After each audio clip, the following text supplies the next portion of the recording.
Susan, both of these leaders have spoken about people-to-people ties. President Biden saying that our people are the strength of our partnership, the reasons our democracies endure. Also went on to talk about the record number of Indian Americans now in the U.S. Congress. And Prime Minister Modi has also spoken about people-to-people ties as being the most important pillar of the bilateral relationship between India and the United States. So I want to understand from you how key is the importance of the Indian Americans and people-to-people ties in this bilateral relationship between the two countries. Yeah, you're absolutely right. Both leaders did allude to the role that the Indian American community are playing here in the United States. I'll get to that in a minute, but I thought it was very interesting that Prime Minister Modi also talked about how India is an ancient nation with a youthful population. India is known for its tradition, but the younger generation is also making it a hub for technology, really the importance of the talent that India has and the United States can use. In terms of the Indian American community, they're very important. Even for Joe Biden himself, he's also a candidate besides being a president. We have almost 5 million Indian Americans in the United States, and many of them go to ballot boxes. They live in swing states, and they not only contribute economically to the country, but also in the society culturally as well. And this role has only expanded, considering the fact that maybe 10 years ago, there was one member of Congress that was Indian American. Now there are 5.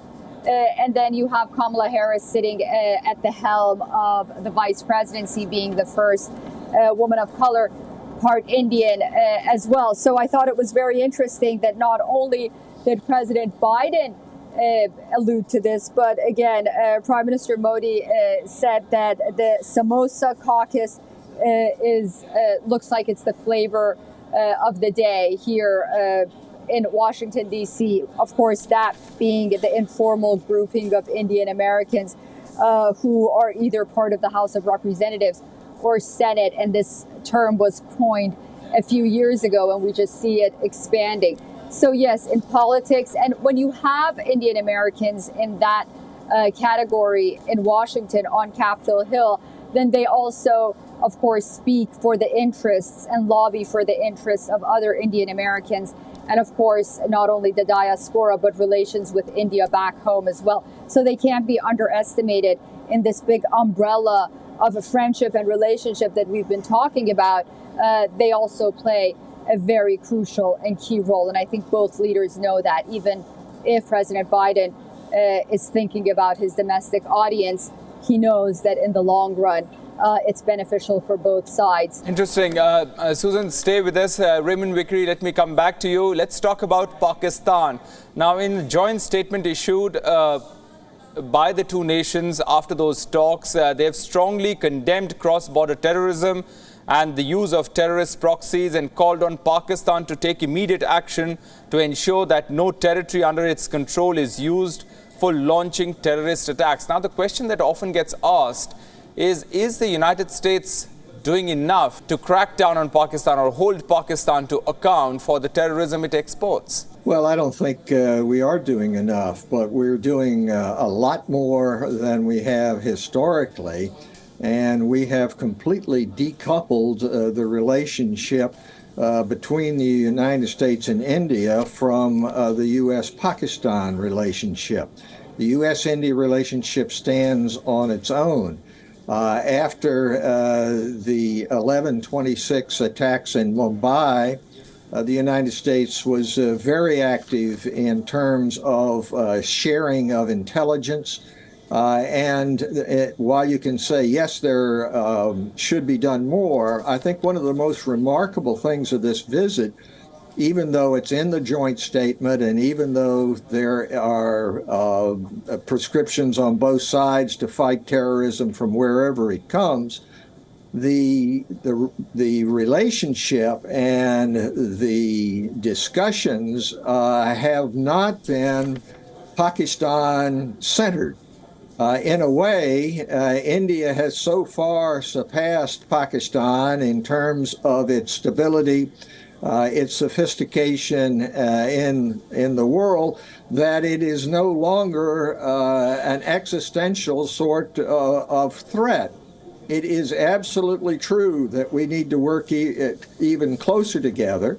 I believe the United States has done some things that it shouldn't in terms of bucking up Pakistan military. On the other hand, it is in India's interest for the United States to maintain relationships with Pakistan and to work together with Pakistan on terrorism. That working together has not always been satisfactory. But the idea that you just wouldn't work with Pakistan, I do not believe should be in India's interest.